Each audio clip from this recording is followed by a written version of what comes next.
आज हम लोग संडे के दिन सोचते हैं क्या रेस्ट करें, थोड़ा कुछ रिवाइज कर लेते हैं क्या। तो आज हम लोग चलिए पॉलिटी का जो है ना, जो इम्पोर्टेंट सेक्शन होता है उसको थोड़ा देख लेते हैं। आज हम लोग का जो क्लास होगा वो मात्र 1 घंटे का रहेगा। कितने घंटे का रहेगा? 1 घंटे का। आज जो हम लोग का क्लास रहेगा जीडी वाला वो 1 घंटे का रहेगा, ठीक है ना। कितने घंटे का? 1 घंटे का। तो चलिए हम लोग पॉलिटी को शुरू करते हैं। कोई दिक्कत है? चलिए हो गया संगम जी, रेडी हो गया? चलिए छोड़ दिए, आइए। ठीक है ठीक है ठीक है, रहने दीजिए, ठीक है छोड़ दीजिए इसको, रहने दीजिए, हो गया, छोड़ दीजिए ना उसको जी। चलिए नहीं गिरेगा, छोड़ दीजिए। चलिए पॉलिटी में सबसे पहले आप लोग बताइए कि पॉलिटी में कुल कितना अनुच्छेद है? कितना अनुच्छेद है? कितना है? 395। अच्छा, पूछा जाएगा कि पॉलिटी में कुल कितना अनुच्छेद है? 395 है। अच्छा, भाग कितना है? कितना है? 22। कितना भाग है? 22। अनुसूची की संख्या 12। कितना है? 12। अनुसूची पूछाएगा, कितना अनुसूची है? 12। कितना अनुसूची? 12। भाग की संख्या 22। कितना भाग? अनुच्छेद 300। अनुच्छेद कितना? 300। चलिए आज हम लोग संविधान का जो भाग है ना, इंपोर्टेंट भाग, उनको देख लेते हैं। किसको देखते हैं? संविधान के भाग को। चलिए भारतीय संविधान के भाग को देख लेते हैं। हम बोलेंगे, आप लोग को बोलना है। बताइए संविधान के भाग 1 में क्या है? किसका वर्णन है? हाँ, संविधान के भाग 1 में कहा गया है कि भारत जो है राज्यों का क्या है? संघ है। भारत राज्यों क्या है? संघ है। अच्छा, संविधान का जो भाग 1 है, अनुच्छेद कहां से कहां तक जरा बता दिए तो? 4 नहीं, 1 से 4 तक। 1 से संविधान का जो भाग 1 है जिसमें संघ और उसके राज्य क्षेत्र का वर्णन है, अनुच्छेद 1 से लेके 4 तक। अनुच्छेद 1 से लेके 4 तक। अच्छा, हमारे संविधान का जो भाग 2 है, उसमें भाग 2 में किसका वर्णन है? बताइए तो। नागरिकता। भाग 2 में क्या है? नागरिकता। भाग 2 में क्या है? जिसको इंग्लिश में सिटीजनशिप बोलते हैं। क्या बोलते हैं इंग्लिश में? भाग 2 में क्या है? नागरिकता। भाग 2 में क्या है? अच्छा बताइए, नागरिकता का जो उल्लेख है अनुच्छेद कहां से लेके कहां तक है? 5 से लेके 11 तक। संविधान के भाग 2 में जो नागरिकता का उल्लेख है वो अनुच्छेद 5 से लेके 11, 5 से लेके 11 तक। चलिए अब आप लोग बताइए भाग 3 में क्या है? संविधान के भाग 3 में क्या है? मौलिक अधिकार। क्या है? मौलिक अधिकार, जिसको FD या FR क्या बोलते हैं? इसको FR यानी फंडामेंटल राइट। क्या बोलते हैं? फंडामेंटल, जिसको मौलिक अधिकार बोलते हैं। अच्छा बताइए, संविधान के जो भाग 3 में मौलिक अधिकार है उसका वर्णन कहां से लेके कहां तक? अनुच्छेद। अच्छा, अनुच्छेद 12 से लेके 35। अनुच्छेद 12 से लेके, कोई दिक्कत नहीं है? अनुच्छेद 12 से लेके। चलिए अच्छा बताइए, संविधान के भाग 4 में किसका वर्णन है? बताइए प्रदीप जी। भाग 4 में हाँ, नीति निर्देशक तत्व। क्या है? DPSP। क्या है?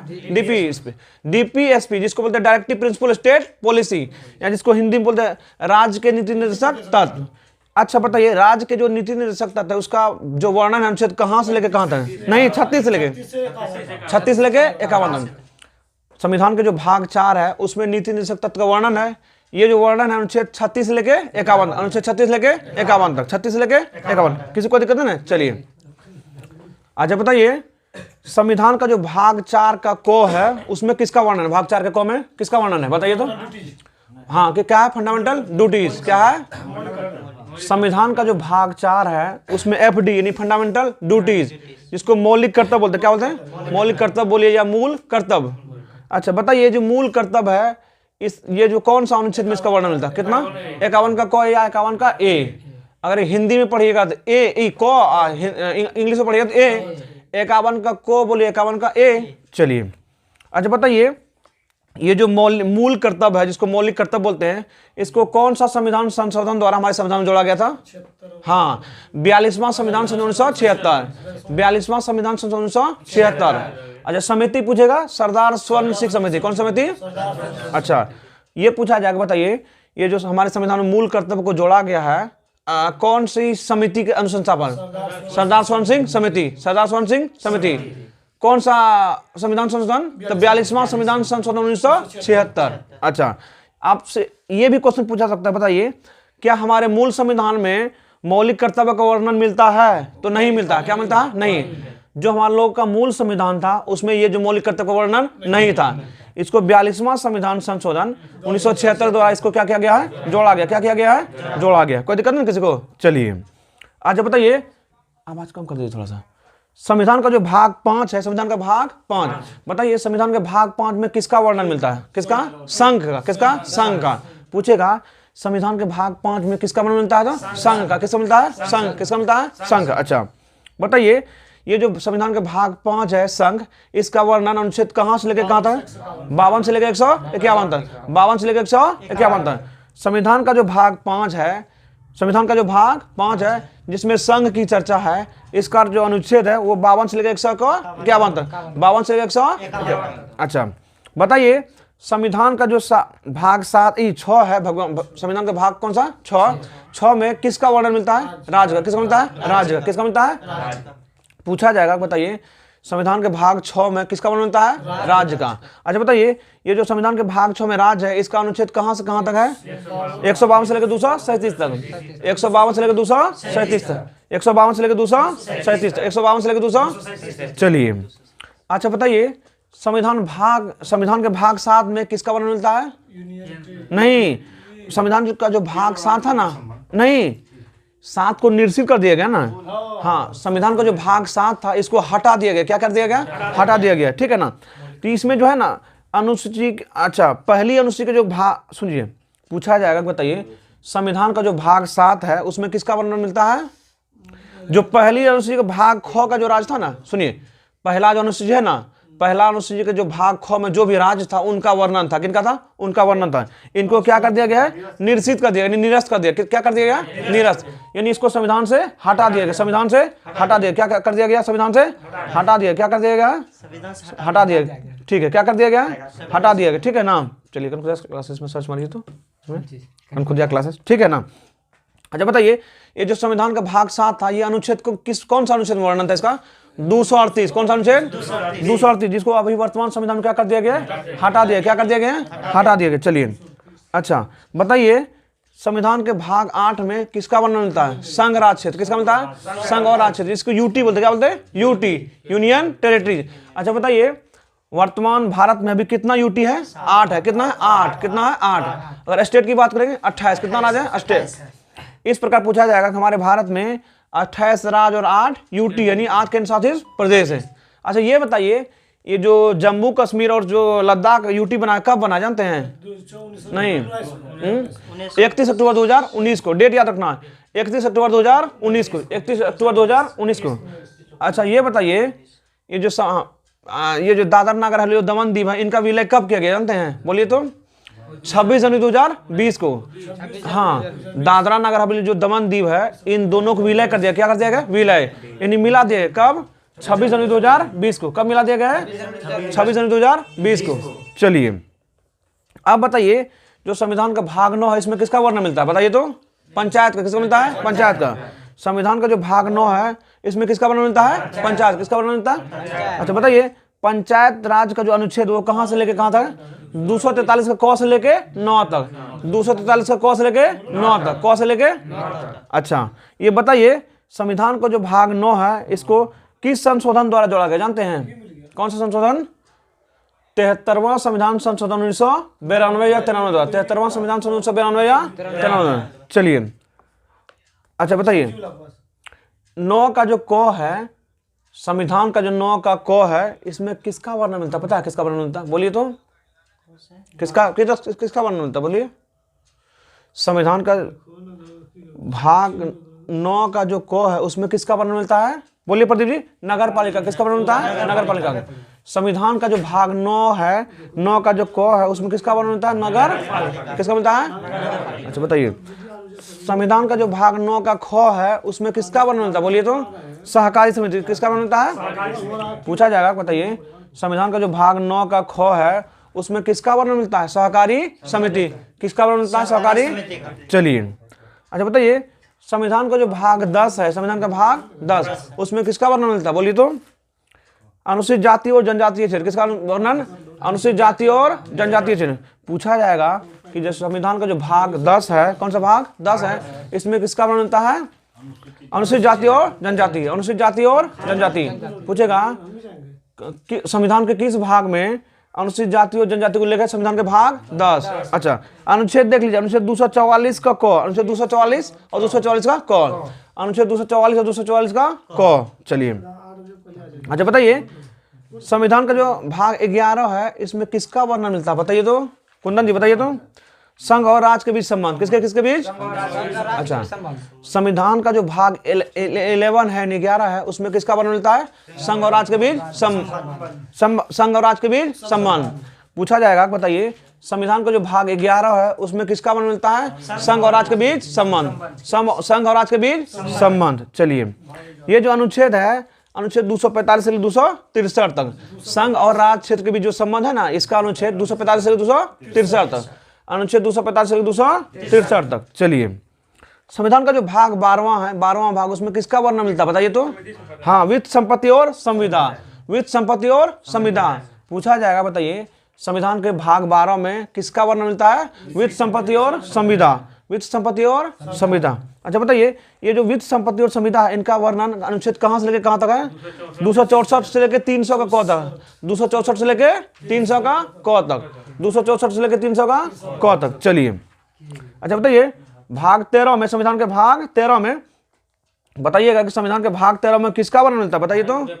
हाँ, व्यापार और वाणिज्य का समागम, भारत के भीतर जो है ना व्यापार और वाणिज्य का समागम यानी स्वतंत्रता। चलिए, ये जो अनुच्छेद है 301 से लेकर 307 तक, अनुच्छेद 301 से लेकर 307 तक। अच्छा, बताइए कि अनुच्छेद 14 में किसका किसका वर्णन मिलता है? बोलिए तो।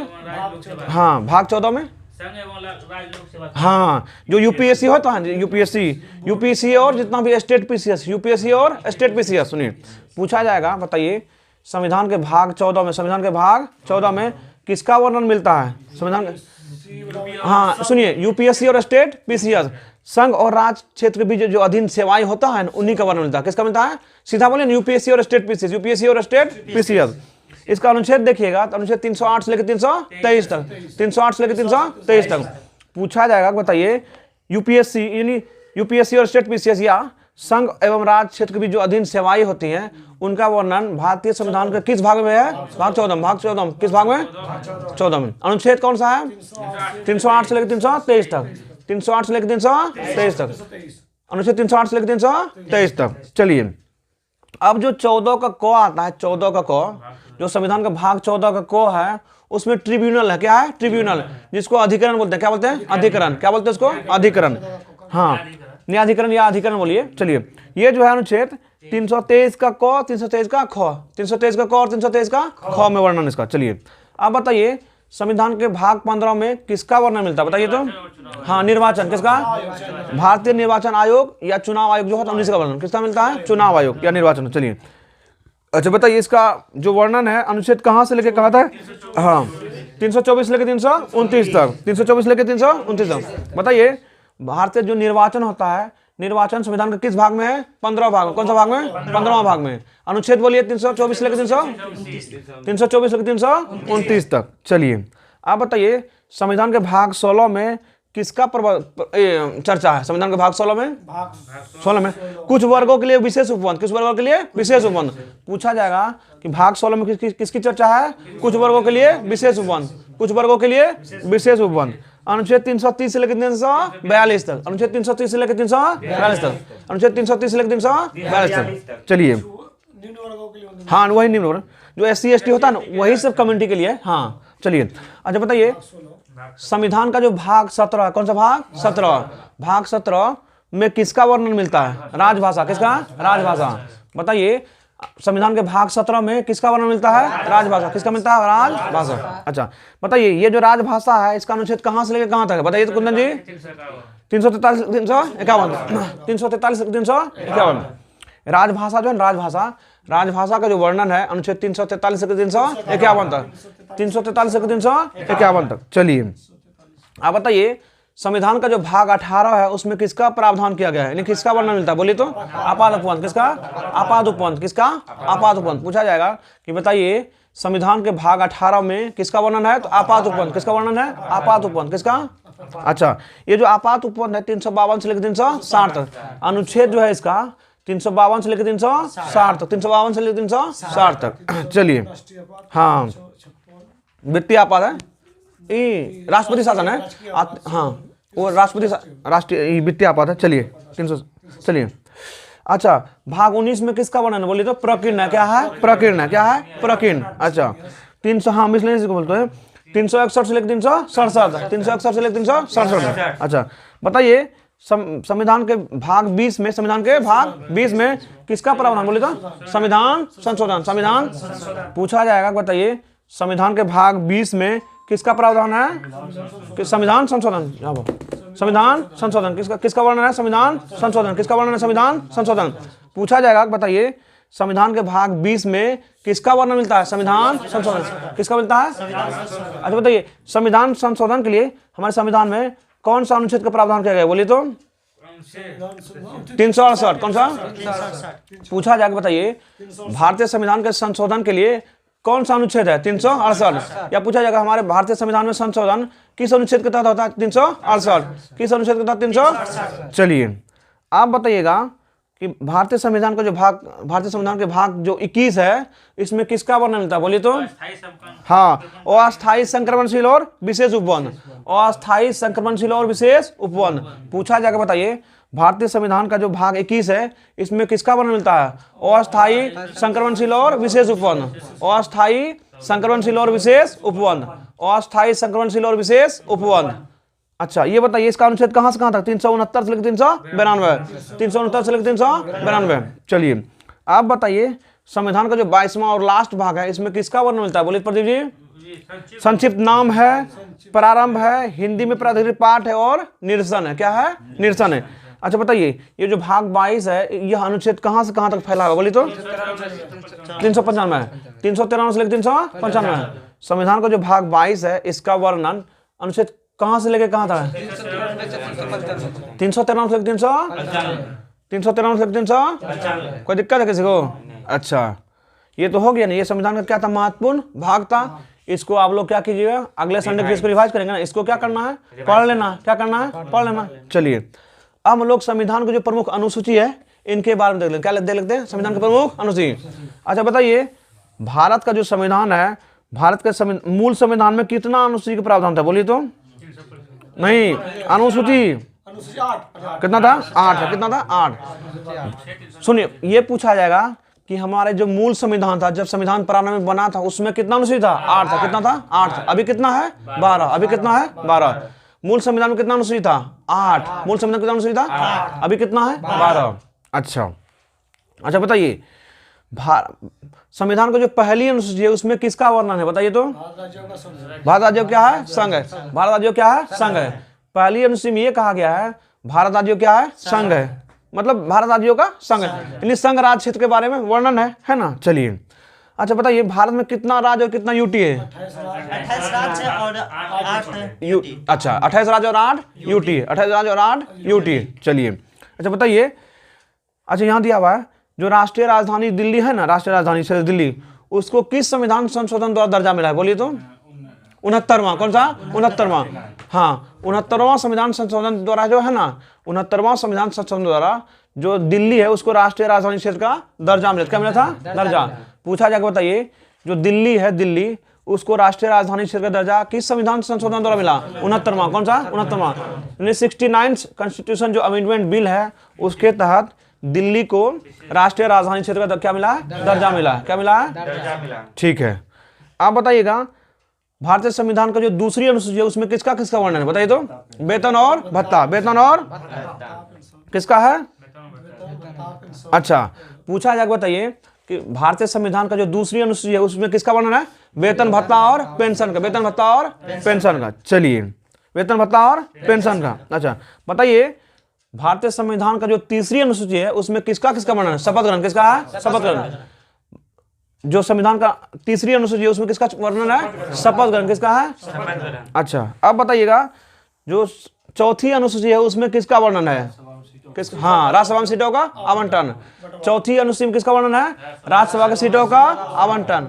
राज्यसभा की सीटों का आवंटन। अच्छा ये एक चीज और जान लीजिए, ये जो राज्यसभा का सीटों का जो आवंटन है ना, इसको 2026 तक क्या कर दिया गया, सीज कर दिया। क्या कर दिया गया, सीज। वहां तक अभी क्या होगा, राज्यसभा का जो सीट है वो उसमें कोई भी चेंज नहीं होगा। क्या होगा, चेंज नहीं होगा। अच्छा बोलिए ये जो है ना, इसको जो है ना 1971 में जो हुआ था ना, तब ये किया गया था। कब, 1971। हाँ 2001 1971 में पहली बार इसको किया गया था। अभी जो चल रहा है ये राज्यसभा का सीट, ये 2001 के अनुसार चल रहा है। किसके अनुसार, 1 के अनुसार चल रहा है। चलिए आप बताइए पांचवी अनुसूची में किसका वर्णन, बताइए तो। नहीं, ST SC के प्रशासन के बात कर रहा हूं। किसके बारे में? हाँ, SC ST का जो क्षेत्र है ना, उस क्षेत्र में जो विशेष प्रशासन होगा उनके बारे में चर्चा। किसके बारे में? उसके बारे में चर्चा। पूछा जाएगा, बताइए कि संविधान का जो 5वीं अनुसूची है उसमें किसका वर्णन है? SC ST के क्षेत्रों में प्रशासन, SC ST के क्षेत्रों में प्रशासन। बताइए 6ठी अनुसूची में किसका वर्णन है? हाँ, क्या है? सुनिए, हाँ, पूर्वोत्तर राज्य जो पूर्वोत्तर राज्य है उनके लिए क्या है? विशेष प्रावधान है। अच्छा, पूछा जाएगा कि जो 6ठी अनुसूची उसमें किसका प्रावधान है? पूर्वोत्तर राज्यों के लिए विशेष प्रावधान। अच्छा, ये पूर्वोत्तर राज्य में भी कौन कौन सा राज्य भी पूछ देता है। हाँ सुनिए, हम आप लोग को ट्रिक बता, ATMM क्या है? ATMM, असम मेघालय त्रिपुरा मिजोरम, असम मेघालय त्रिपुरा मिजोरम। ATM बोल सकते हैं, है ना? ATMM बोलिए, है ना? AMTM भी बोल सकते हैं। सुनिए, ATM बोलिए, AMTM बोलिए, ATMM बोलिए, कोई भी ट्रिक याद रखिए, है ना?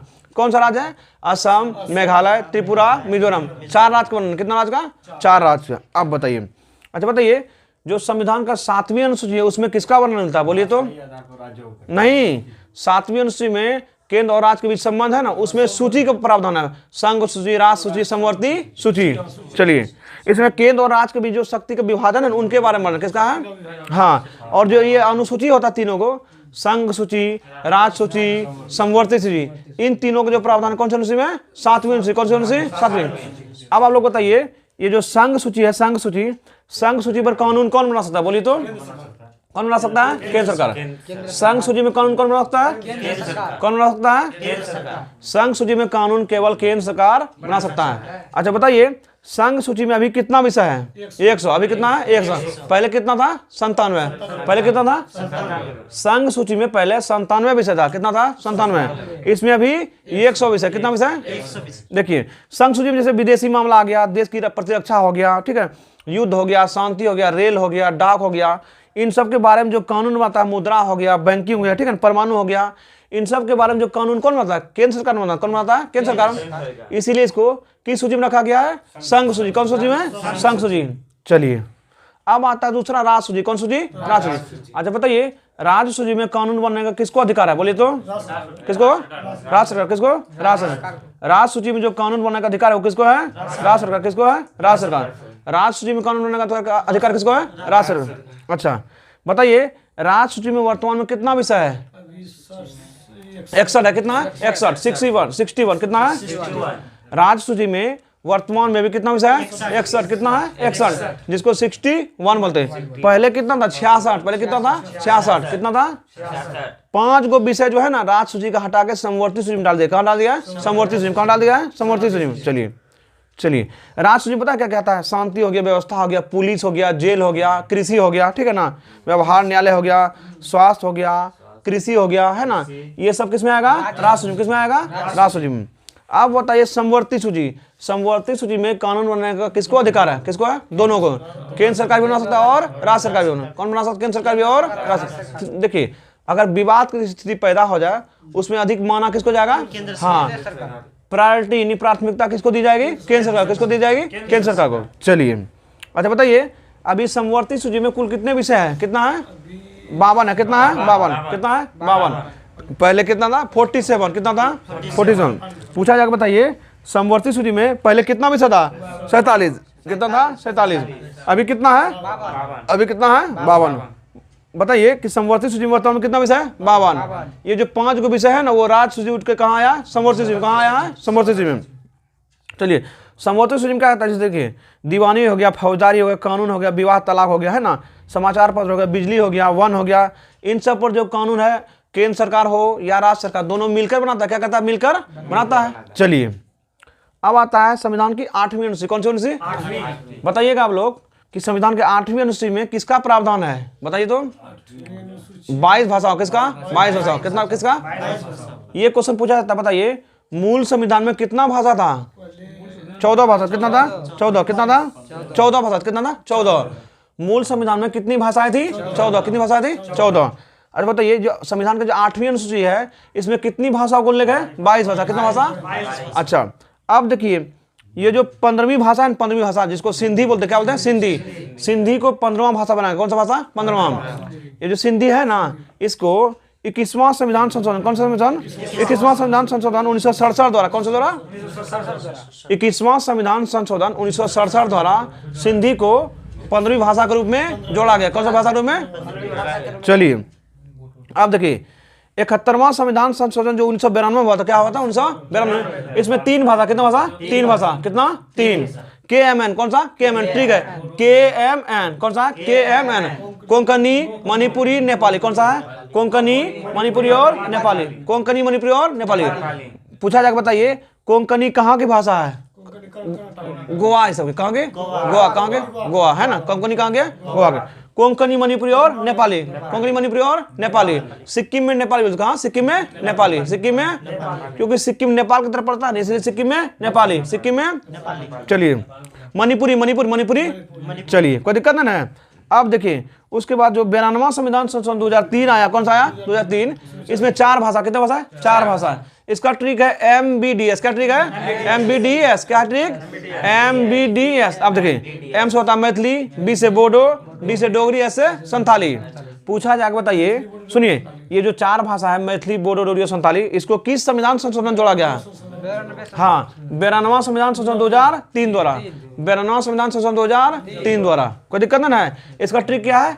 MBDS, क्या ट्रिक है? क्या ट्रिक है? MB। चलिए हाँ कोई दिक्कत नहीं इसमें। चलिए आप बताइएगा ये जो संविधान का 9वीं अनुसूची है इसमें किसका प्रावधान, बताइए तो। नहीं, कौन सा है? बताइए। सुनिए ये जो 9वीं अनुसूची है ना, इसमें प्रथम संविधान संशोधन, क्या है? प्रथम संविधान संशोधन। हाँ हाँ हाँ, नहीं वो नहीं है। सुनिए सुनिए भारत का जो 9वीं अनुसूची है ना, इसको प्रथम संविधान संशोधन 1951 द्वारा क्या किया गया है? जोड़ा गया। क्या किया गया? जोड़ा गया। इसमें भूमि सुधार अधिनियम, क्या है? भूमि सुधार अधिनियम। पूछा जाएगा, बताइए भारत का जो 9वीं अनुसूची, सॉरी संविधान का जो 9वीं अनुसूची है इसमें क्या है? भूमि सुधार अधिनियम। क्या है? भूमि सुधार अधिनियम। इसको हाँ इसको क्या है? प्रथम जो संविधान संशोधन 1951 है इसके द्वारा क्या गया है? जोड़ा गया। क्या किया गया? 1951 द्वारा। कंफ्यूजन नहीं होना, कंफ्यूज नहीं करना है। ये जो संविधान का जो 9वीं अनुसूची है इसको प्रथम संविधान संशोधन 1951 द्वारा क्या किया गया? क्या किया गया? चलिए हाँ भूमि सुधार अधिनियम है। इसमें 284 का अधिनियम, कितना है? 284 का अधिनियम है। और ये कहा गया है कि इस अनुसूची में जो भी विषय डाल दीजिएगा ना आप, जो भी विषय इस अनुसूची में सरकार डाल देगा उसको न्यायालय में चुनौती नहीं दी सकती, न्यायालय में चुनौती नहीं दी सकती। लेकिन इस पर भी संशोधन हो गया। क्या हो गया? संशोधन 2007 में जो है ना संविधान का जो पीठ बैठा था उसको इसको क्या कर दिया? संशोधन कर दिया। ठीक है ना। अब इसमें संशोधन हो सकता है। पहले ये नियम था कि जिस भी कानून को, जिस भी विषय को 9वीं अनुसूची में अगर आप डाल दीजिएगा उसमें न्यायिक समीक्षा, न्यायिक चुनौती उसको नहीं दे सकते। आप न्यायालय में उसके विरुद्ध कोई भी कार्रवाई नहीं कर सकते। चलिए आप बताइएगा संविधान का जो 10वीं अनुसूची है इसमें किसका प्रावधान है? किसका है? दल बदल। किसका है? दल बदल। जो दल बदल अधिनियम है, जो दल बदल प्रतिबंध कानून है, उसका प्रावधान किस अनुसूची में है? 10वीं अनुसूची। किस अनुसूची? बताइएगा कि 10वीं अनुसूची जो है किस संविधान संशोधन जोड़ा गया है? बोलिए। नहीं 52वां। कौन सा?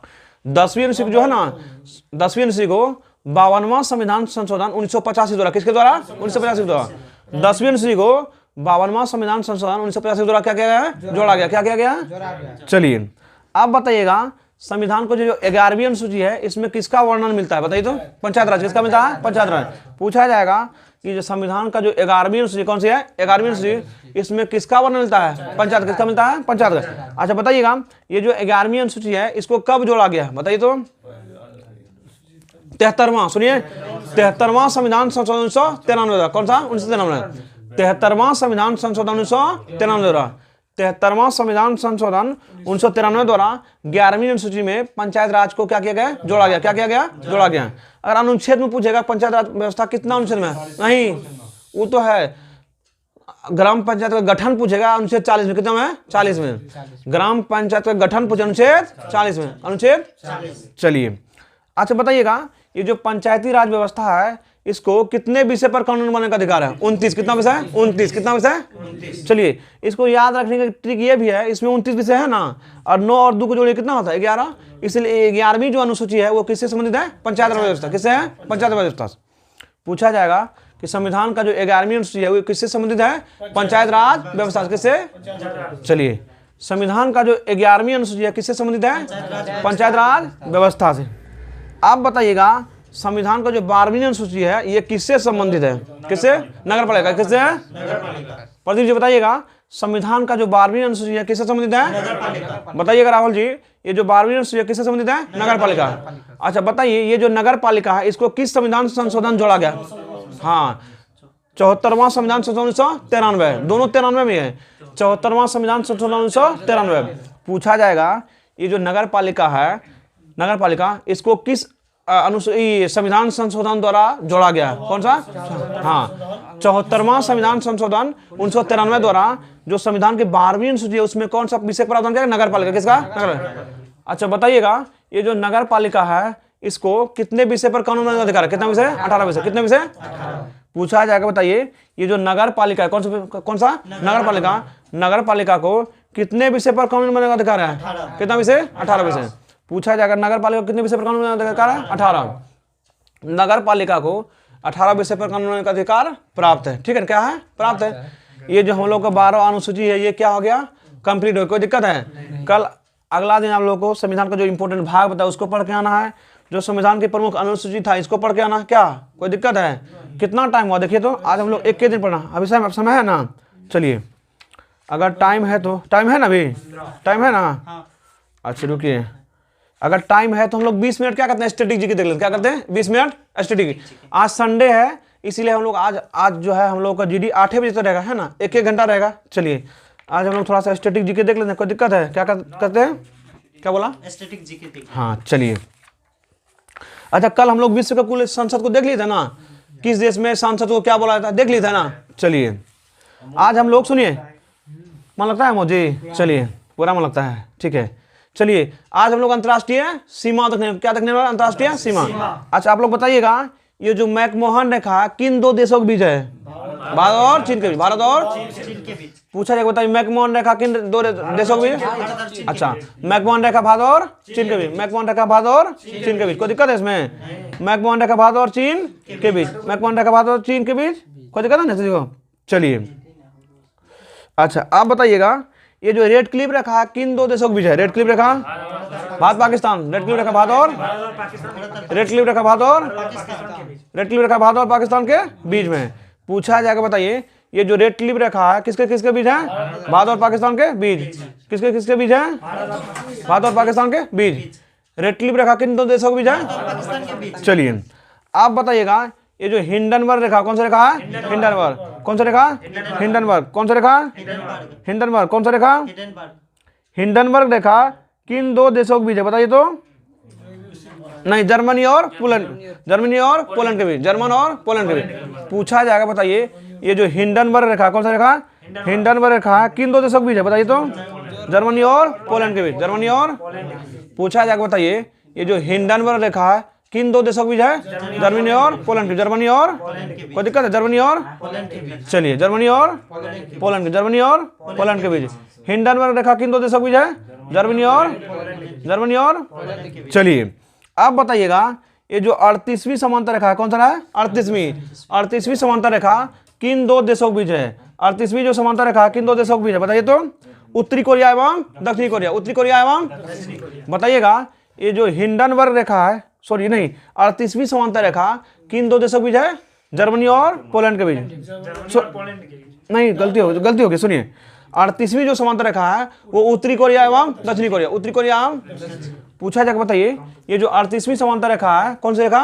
38वीं समांतर रेखा किन दो देशों के बीच है? उत्तरी कोरिया एवं दक्षिणी कोरिया। उत्तरी कोरिया एवं चलिए आप बताइएगा ये जो मैगिनोट रेखा कौन सा रेखा? मैगिनोट रेखा। मैगिनोट रेखा किन दो देशों के बीच है? बताइए तो। जर्मनी और फ्रांस। जर्मनी और फ्रांस। मैगिनोट रेखा किन दो देशों के बीच है? मैगिनोट रेखा किन दो देशों के बीच है? चलिए आप बताइएगा 49वीं समांतर रेखा किन दो देशों के बीच है? रूस और फिनलैंड। नहीं, 49वीं जो समांतर रेखा है रूस और फिनलैंड के बीच। रूस और 38वीं समांतर रेखा उत्तरी कोरिया और दक्षिणी कोरिया के। उत्तरी कोरिया। चलिए 49वीं समांतर रेखा यूएसए एवं कनाडा के बीच। हाँ 49वीं समांतर रेखा यूएसए एवं कनाडा के बीच। 49वीं समांतर रेखा यूएसए एवं चलिए बताइएगा मेन रहीम रेखा किन दो देशों की? मेन रहीम रूस फिनलैंड, मेन रहीम रेखा रूस फिनलैंड, मेन रहीम रेखा ड्यूरंड रेखा पाकिस्तान अफगानिस्तान, डूरंड रेखा पाकिस्तान अफगानिस्तान, डूरंड रेखा पाकिस्तान। जब ये डूरंड रेखा खींचा गया था ना, ये भारत और अफगानिस्तान के बीच था, भारत और अफगानिस्तान के बीच था। जब पाकिस्तान का विभाजन हो गया भारत से, तब ये जो रेखा है भारत और अफगानिस्तान के बीच चला गया, क्योंकि भारत का तो बाउंड्री अफगानिस्तान से टच होता नहीं है ना, इसीलिए ये थोड़ा सा होता है, हाँ लद्दाख की तरफ होता है, पीओके की तरफ है। हाँ, ये जो डूरंड रेखा है ये अभी वर्तमान में किन दो देशों के बीच है? पाकिस्तान और अफगानिस्तान, पाकिस्तान और डूरंड रेखा का निर्धारण 1896 में हुआ था, तो 1896। चलिए हो गया ना। अब आप लोग बताइएगा, ये जो कुछ हम लोग मानचित्र में रेखाएं देखते हैं, क्या देखते हैं? मानचित्र की रेखाएं। बताइए समलवन रेखा किसको दर्शाता है? बताइए तो मानचित्र में। हाँ, समान लवणता। क्या होता है? समान लवण। मानचित्र में समान लवणता को दिखाने वाला जो रेखा होता है उसे क्या बोलता है? समलवन रेखा। कौन सी रेखा? मानचित्र में समान लवणता को दिखाने वाले जो रेखा होती है उसको क्या बोलते हैं? समलवन रेखा। कौन सी रेखा? या इसी को इंग्लिश में लिखे आएगा आइसो हेलाइन। क्या आता है? आइसो हेलाइन। क्या आता है? आइसो। चलिए पूछे कि बताइए मानचित्र में जो आइसो हेलाइन रेखा है किसको दिखाता है? समान लवणता। क्या होता है? समान लवणता। अच्छा बताइएगा आइसोबार्स नीचे को समदाब होता है, समदाब रेखा है, ये किनको दिखाता है? मानचित्र पर समान दाब। क्या होता है? मानचित्र पर समान वायुदाब। मानचित्र पर जो समान वायुदाब वाला जगह होता है ना, उनको जिस रेखा के द्वारा आप दिखाइएगा उसे क्या बोलेंगे? समदाब रेखा। क्या बोलेंगे? समदाब रेखा या आइसोबार्स लाइन। चलिए आप बताइएगा समगहरी रेखा क्या होती है? बताइए तो, जानते हैं? हाँ, समान गहराई। क्या होता है? समान। मानचित्र पर समान गहराई वाली जो जगह होता है उनको दिखाने के लिए जिस रेखा का यूज करते हैं उसको क्या बोलते हैं? समगहरी रेखा। क्या बोलते हैं? इंग्लिश में आइसोबार्स। इंग्लिश में क्या बोलते हैं? आइसोबार्स। इंग्लिश में क्या बोलते हैं? अच्छा अब बताइएगा समोच्च रेखा क्या होती है? कौन सी रेखा? समोच्च रेखा है। कौन सी रेखा है? समोच्च। बताइए तो। समान ऊंचाई। समान ऊंचाई वाले जो बिंदु को मिलाएगा ना जो रेखा उसे क्या बोलेंगे? समोच्च रेखा। कौन सी रेखा? समोच्च रेखा। इसको इंग्लिश में आइसो हाइट्स। क्या बोलते हैं? Iso Heights. क्या बोलेंगे? आइसो। चलिए अब बताइएगा समवर्षा दर्शक रेखा क्या होता है? समवर्षा दर्शक आइसोप्लीज जिसको बोलते हैं। क्या बोलते हैं? आइसो नहीं, आइसो हाइट्स बोलते हैं। क्या बोलते हैं? Iso Heights. बोलती है तो बोलिए तो क्या होता है? हाँ, समान वर्षा वाले स्थानों को जो जोड़ने वाला रेखा होता है उसको बोलते हैं समवर्षा। क्या बोलते हैं? अच्छा अब बताइएगा सममान रेखा क्या होता है? समान। बताइए क्या होता है सममान रेखा? जिसको इंग्लिश में आइसोप्लीज बोलते हैं। क्या बोलते हैं? आइसोप्लीज। बताइए समान रेखा क्या होता है? सुनिए, वह रेखा जो मानचित्र पर जो किसी खास तत्व को है ना, खास तत्व की जो समानता होती है, जो खास तत्व है ना, और मान लीजिए कोई तत्व यहाँ भी उतना % है और जगह भी उतना ही % है, हाँ, इसको जो मिलाने वाला रेखा होगा इसी को क्या बोलेंगे? समान रेखा। कौन सी रेखा? समान रेखा। तत्व की समान मात्रा जो पाया जाता है ना उनको मिलाने वाली जो रेखा होता है इसको क्या बोलते हैं? सममान रेखा। कौन सी रेखा? सममान रेखा। अच्छा अब बताइए समधूप रेखा क्या होता है? समान धूप वाला। कौन सा? समान धूप वाले स्थानों को जो मिलाने वाली रेखा खींची जाती है उसे क्या बोलते हैं? समधूप रेखा। क्या बोलते हैं? ये तो नाम से ही स्पष्ट हो रहा है। समधूप मतलब समान धूप है ना, सममान में समान मान, समोच्च में समान ऊंचाई है ना, समवर्षा में समान वर्षा, समलवन में समान लवणता। कोई दिक्कत नहीं इसमें। चलिए अब आता है समताप रेखा। कौन सी रेखा? समताप। मानचित्र पर समान तापमान। कौन सा तापमान? समान तापमान। समान तापमान को मिलाने वाली जो रेखा खींची जाती है उसको क्या बोलते हैं? समताप रेखा। कौन सी रेखा? समताप। मानचित्र पर समान तापमान को मिलाने वाली जो रेखा खींची जाती है उसे क्या बोलते हैं? समताप रेखा। कौन सी रेखा? समताप रेखा। चलिए आप लोग अंतरराष्ट्रीय सीमा हो गया और मानचित्र की जो रेखा है इनको पढ़ के आना है। कितना टाइम हुआ देखिए तो? टाइम 5 मिनट है। अच्छा 5 मिनट, 10 मिनट और है ना? 10 मिनट है ना? चलिए 10 मिनट तो 10 मिनट और कुछ देख लेते हैं ना। अच्छा बताइएगा कि प्रमुख चिन्ह और उसका प्रतीक क्या है? प्रमुख चिन्ह और उसका प्रतीक इसको देख लेते हैं ना। लुसेंट में 14वां नंबर का टॉपिक है, जो नया वाला बुक है लुसेंट का उसमें 14वां नंबर का टॉपिक है। क्या है? प्रमुख चिन्ह और उसका प्रतीक। अच्छा बताइएगा कलम जो है, कलम किसका प्रतीक है? बताइए तो कलम किसका प्रतीक? प्रदीप जी बताइए। हाँ, सभ्यता और संस्कृति। सभ्यता और पूछा जाए, बताइए कलम किसका प्रतीक है? सभ्यता और कलम किसका प्रतीक है? सभ्यता और अच्छा बताइए कमल का जो फूल है वो किसका प्रतीक है? नहीं, वो भी संस्कृति और सभ्यता। किसका? कमल का जो फूल है ना, कमल का फूल पूछे या कलम पूछे, दोनों संस्कृति एवं सभ्यता, संस्कृति एवं। अच्छा बताइए, रेड क्रॉस किसका प्रतीक है? रेड क्रॉस डॉक्टरी सहायता। क्या होता है? डॉक्टरी सहायता। जहां भी रेड क्रॉस लगा रहे हैं वो क्या होता है? डॉक्टरी सहायता या अस्पताल। इसलिए देखते हैं डॉक्टर जो होता है प्लस प्लस लिखता है, प्लस लाल अक्षर में क्या लिखता है? लाल अक्षर में। इसलिए इसको क्या बोलते हैं? Red cross. क्या बोलते हैं? Red cross. पूछा जाएगा रेड क्रॉस जो है ना, किस रेड क्रॉस किसका प्रतीक है? डॉक्टरी सहायता या अस्पताल का? डॉक्टरी सहायता और अस्पताल का। अच्छा आप बताइएगा, लाल झंडा किसका प्रतीक? लाल झंडा बताइए तो। क्रांति या खतरे? क्रांति या खतरे। जब ट्रेन का पटरी के पास करते देखते हैं लाल झंडा लगा रहता है। जब भी लाल झंडा रहेगा क्या इसका मतलब है? खतरा है, उधर से नहीं गुजरना, ठीक है ना। जहां भी लाल झंडा रहेगा क्रांति या खतरे का प्रतीक। क्रांति या पूछा जाएगा, बताइए ये जो लाल झंडा होता है ये किसका प्रतीक होता है? क्रांति या किसका? क्रांति या। अच्छा आप बताइएगा, काला झंडा किसका प्रतीक होता है? बताइए तो। संकट का प्रतीक। किसका? सॉरी नहीं, काला झंडा विरोध होता है। काला झंडा क्या होता है? विरोध। काला झंडा क्या होता है? विरोध। तब ना कोई सरकार का विरोध करना है तो काला पट्टी बांह में बांध कर विरोध करता है। काला झंडा जहां भी रहे किसका प्रतीक है? विरोध का। काला झंडा विरोध का। उल्टा झंडा जब पूछे ये शोक का प्रतीक। किसका होता है? शोक का। उल्टा झंडा क्या होता है? अच्छा उल्टा में फिर क्या होता है? नहीं, उल्टा में संकट होता है, ठीक है। हाँ, झुका हुआ झंडा रहेगा जब शोक प्रतीक रहेगा। उल्टा झंडा में क्या होता है? संकट। उल्टा झंडा में क्या होता है? चलिए अच्छा बताइए, काला झंडा किसका प्रतीक है? विरोध का। किसका है? विरोध। काला झंडा किसका प्रतीक है? अच्छा उल्टा झंडा संकट का। उल्टा झंडा झुका हुआ झंडा शोक का। राष्ट्रीय जब शोक आता है ना, उल्टा झंडा किसका प्रतीक है? शोक का। कोई महापुरुष मान लीजिए मर गया, उसके लिए क्या करेंगे? झंडा थोड़ा सा झुका देंगे। झंडा क्या करेंगे? अच्छा अब बताइए, जो सफेद झंडा है ये किसका प्रतीक? सफेद झंडा शांति या समर्पण? संधि या समर्थन। पूछा जाएगा, बताइए ये जो सफेद झंडा है किसका प्रतीक है? संधि या समर्पण? संधि या। सफेद झंडा किसका प्रतीक है? संधि या समर्पण। जब किसी से संधि करना होता है या किसी के ऊपर समर्पण करना होता है, कौन सा झंडा? सफेद झंडा। कौन सा झंडा? सफेद। चलिए आप बताइएगा, ये जो लाल त्रिकोण है, लाल त्रिकोण ये किसका संकेत है? बताइए तो। परिवार नियोजन। किसका है? परिवार नियोजन। लाल जो त्रिकोण होता है, लाल त्रिकोण, रेड जो ट्रायंगल होता है वो किसका प्रतीक है? परिवार नियोजन। किसका प्रतीक है? परिवार नियोजन। किसका प्रतीक है? परिवार नियोजन। लाल त्रिकोण किसका प्रतीक है? परिवार नियोजन। सुनिए, लाल त्रिकोण किसका प्रतीक है? परिवार नियोजन। लाल त्रिकोण परिवार नियोजन। चलिए आप बताइए, कबूतर किसका प्रतीक है? सुनिए, कबूतर किसका प्रतीक है? शांति का। किसका है? पूछा जाएगा, बताइए कबूतर किसका प्रतीक है? शांति। कबूतर किसका प्रतीक है? शांति। कबूतर किसका प्रतीक है? कबूतर किसका प्रतीक है? अच्छा कबूतर किसका प्रतीक है? अच्छा अब बताइएगा, ये जो लाल प्रकाश है वो किसका प्रतीक है? लाल प्रकाश हाँ, खतरा या यातायात रोकने। खतरा या यातायात, जहां भी लाल आएगा, लाल झंडा हो, लाल प्रकाश हो, क्रांति या खतरा। क्रांति या खतरा। चलिए अच्छा बताइएगा, हरा जो लाइट होता है, हरा प्रकाश जिसको ग्रीन लाइट बोलते हैं, वो किसका प्रतीक है? यातायात जाने का संकेत। क्या? यातायात।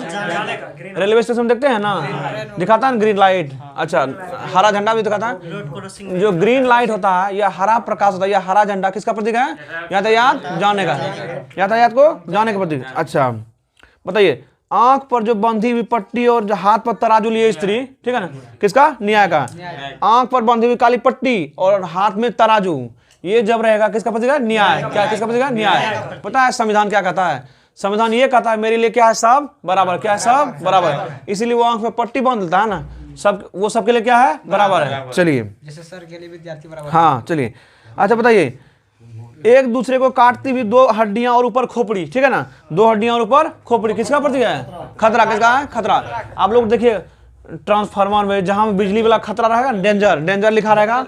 दो गो हड्डी रहता है, नीचे में क्या होता है? खोपड़ी होता है। ये किसका प्रतीक है? डेंजर। किसका? डेंजर, यानी कि खतरा। किसका प्रतीक है? अच्छा बताइएगा कि जो चक्र होता है, चक्र, झंडा में जो चक्र होता है ना, चक्र किसका प्रतीक? बताइए तो। प्रगति प्रतीक। किसका है? प्रगति। चक्र क्या होता है? हम सुनिए, चक्र किसका प्रतीक है? प्रगति के। चक्र हमें यह दिखाता है कि मनुष्य को हमेशा क्या करते रहना? प्रगति। क्या करते रहना? प्रगति। यानी प्रगति के पथ पर मनुष्य को क्या करते रहना? आगे बढ़ते रहना। क्या करते रहना? आगे बढ़ते रहना। आगे। चलिए आप बताइएगा, ओलिव की शाखा किसका प्रतीक? बताइए तो। शांति का। किसका प्रतीक है? पूछा जाएगा, बताइए ये जो ओलिव की शाखा, किसकी शाखा? ओलिव की शाखा किसका प्रतीक है? ओलिव की शाखा शांति का। किसका प्रतीक है? ओलिव की शाखा किसका प्रतीक है? ओलिव की शाखा। चलिए कोई दिक्कत नहीं है, याद हो गया ना सबको? फिर इसको क्या करना? कल पढ़ के आ जाना है ना। नेक्स्ट जो संडे आएगा उसमें फिर हम लोग क्या करेंगे, रिवाइज करेंगे ना।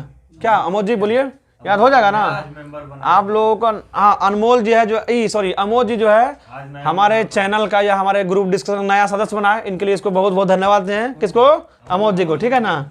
चलिए अमोद जी सबको याद करेंगे, ठीक है। सुनिए अब छोड़ देते हैं क्या। तो दोस्तों आज संडे है, आप लोग भी एंजॉय कीजिए, आज मूवी भी देखिए, आज थोड़ा हम लोग भी रेस्ट करेंगे, ठीक है ना। इसीलिए आज का जो हम लोग का जीडी है यही समाप्त होता है। फिर कल से आप लोगों को 7 बजे यूट्यूब में दीपक कुमार यादव के नाम से, उसके बाद सॉरी यूट्यूब में कनखुदिया क्लास, यूट्यूब में कनखुदिया क्लास, और फेसबुक में दीपक कुमार यादव के नाम से डेली लाइव हो, ठीक है। डेली क्या होगा, लाइव हो। कितने बजे से, 7 बजे से, 7 से 9, शाम में 7 से 9। इसमें साइंस का भी डिस्कशन होता है, जीके का भी होता है, और अगले दिन से हम लोग करंट अफेयर्स का भी करने वाले हैं, ठीक है ना। चलिए तो सभी दोस्तों से हमें ये गुजारिश करते हैं, ये रिक्वेस्ट करते हैं कि हमारे चैनल को लाइक कीजिए, सब्सक्राइब कीजिए, दोस्तों तक और जो स्टडी ग्रुप है उसमें शेयर कीजिए, ताकि क्या हो, हम लोग का मनोबल बढ़े, है ना, मेरा चैनल ग्रो करे, ठीक है ना। अगर आप लोग क्या कीजिएगा, लाइक सब्सक्राइब शेयर ज्यादा कीजिएगा तो हम लोग क्या करेंगे, आप लोग के लिए और भी अच्छा कंटेंट लाएंगे, ठीक है। तो चलिए तब तक के लिए बाय, मिलते हैं, टेक केयर, ठीक है, धन्यवाद, टेक केयर, बाय बाय, जय हिंद। चलिए संगम जी जाइए लाइव को बंद कर दीजिए, ठीक है ना। चल एंड करो ना रे। हाँ देखाएंगे अमोल, तो मोबाइल कनेक्ट चले जो रे।